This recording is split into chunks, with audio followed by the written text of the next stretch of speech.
Hey there folks and freaks, it is I, the Jacked Lantern, and welcome to the channel. Today I wanted to talk about Avatar The Last Airbender and have a little fun video about it. I'll admit I'm not the most active when it comes to the Avatar fandom and its community, but I do follow along with what's happening, and I don't know, I just want to make a video out of it. So to spice things up, I'm gonna borrow Marvel's What If gimmick and incorporate it for the Avatar timeline for this video.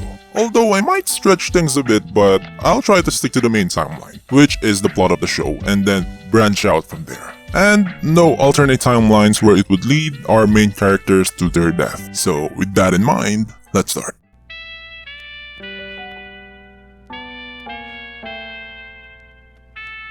So I had to think carefully for this one. It couldn't be what if Aang never ran away, because he would have died from the Fire Nation's attack, let's be real, Avatar state or not. And assuming he did survive, it would have taken away his arc with the guilt of running away, which was a big deal in the show. And one of the things that they had to overcome, not just to master the Avatar state, but to learn earthbending. Because Aang carried that mentality even in some scenes in Book 3. But yeah, he's learned when to stand his ground. That's what matters, and I want to keep that.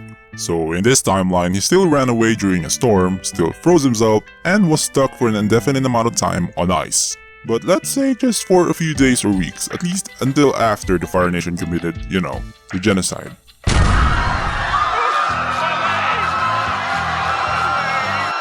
Then for plot reasons, Aang breaks out of the ice way early from the show's timeline. He wouldn't go back to the Southern Air Temple immediately. He is a kid, he's still upset, and he still didn't know what happened. In this scenario instead, he'd go to Omashu to see Bumi because he'd need a friend to vent with. And from there, maybe Bumi would catch Aang up on what happened or maybe hide it, but the important thing is, we have our duo for book 1. Like Gon and Killua, we have Bumi and Aang. Maybe throw in Kuzan and some other character, a waterbender, maybe as the plot progresses. I couldn't find anyone else that's 100 years or more aside from Guru Pathik, so an original character would be what's gonna happen. I thought of Iroh, but I don't think he's 100 years old. I don't know if he'd already be in this timeline, so I skipped on him. Same with Master Paku, I think he's just 80 or something, so probably not yet born. As for our future characters, I honestly don't know what would happen to the rest of the original cast without Aang. Would Sokka and Katara have any reason to leave the Southern Water Tribe? Also Zuko, what would have happened to him since a huge chunk of his arc is tied to Aang? Would the war have ended in this timeline with Aang and Bumi winning?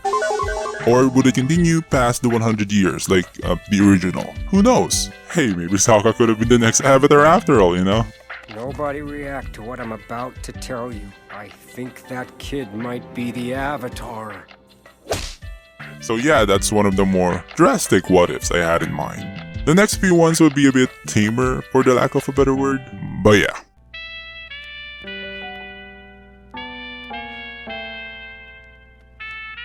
I'll admit my initial thought for this was rather silly. I just imagined Aang transforming into this giant moon and just ramming everyone with this big round circumference instead of turning into this big fishy water god. But then when you think too closely about it, if this happens, would the water disappear since the moon disappeared, when the moon spirit died? Or would that be too much?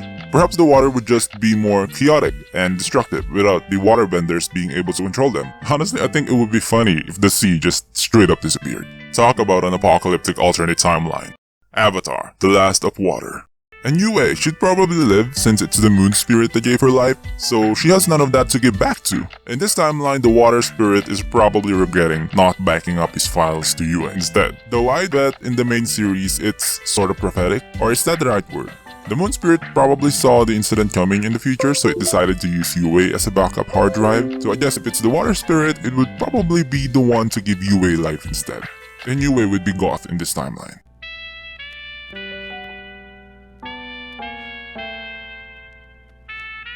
So this is one that I've actually wished had happened in the series, and it's not something that's part of the main timeline, so I've already broken my own rule, but it does involve her previous runaway attempts, as was established in the series, so I'm going for that. It could be like during one of her runaway attempts and she finds the Freedom Fighters and decides to join instead of the Earth Rumble 6. She wouldn't be a permanent member, but just long enough to expand her character more that doesn't just involve her family or Aang and the gang. I actually think she would fit with the Freedom Fighters up to the point where Jet starts hurting innocent people. But can you just imagine Toph in this fight?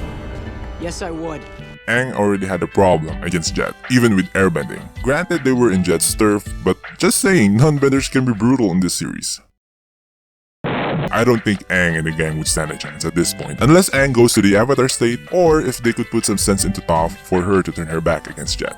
Which is what I think would happen hypothetically. But if not at this point in the timeline, it could also be the one on the chase episode in Book 2, where instead she never encounters Iroh. I think a lot of people underestimate how important this part of the episode was, because I don't think she would have listened to Aang and Katara's apologies without Iroh's wisdom. Iroh literally speedrun Toph's character arc.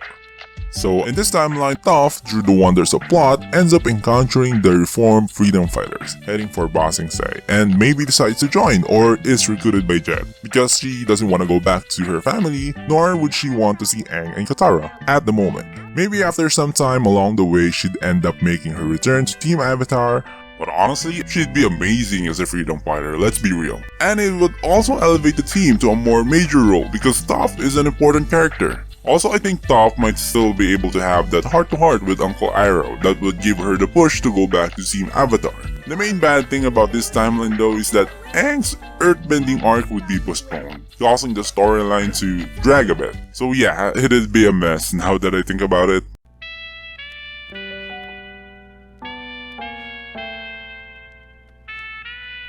Zatara, kidding, I don't do shipping. But seriously, at the Guru episode, if it was just a few seconds more before Aang saw Katara get captured, let's say he does let her go for a brief moment, then he achieves cosmic and masters the Avatar state at the end of Book 2. I have a feeling it would change so much about Book 3, and probably the outcome of Book 2. For one, he would have fought better against Zuko and Azula. I don't know, the Avatar state is really powerful, even if he hadn't mastered firebending at this stage. In the Avatar state, he could firebend at will, immediately giving him an edge and proper defenses against firebending. The lightning bending is still a wild card since it's the one that temporarily ended Aang even at the Avatar state, and he still doesn't know how to redirect it at this point. So for the purposes of this timeline, Aang doesn't get hit because he didn't do that long ass charge up and should be able to go into the Avatar state at will with full control, as Guru Patik said, like Korra does.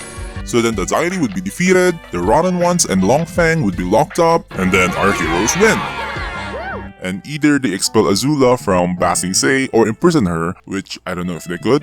Though I do worry how Daddy Ozai is gonna react. And Zuko's path would be different, assuming he's still sided with Azula. I don't know if he would follow Azula back though, since they didn't win. He probably wouldn't have the same reception that he had in the main timeline, so he'd probably be imprisoned in Ba Sing Se.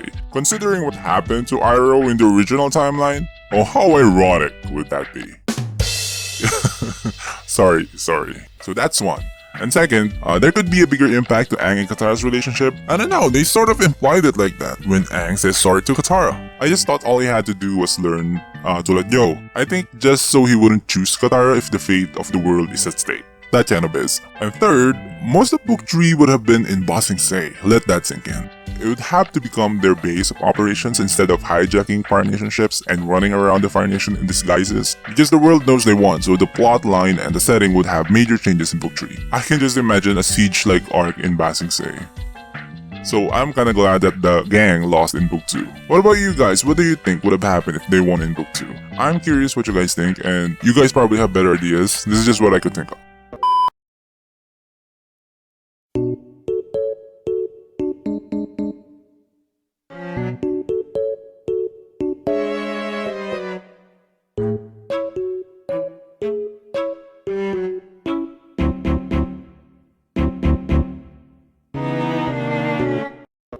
So those are my what ifs. I had a few more like these, but I didn't want to make a long ass video.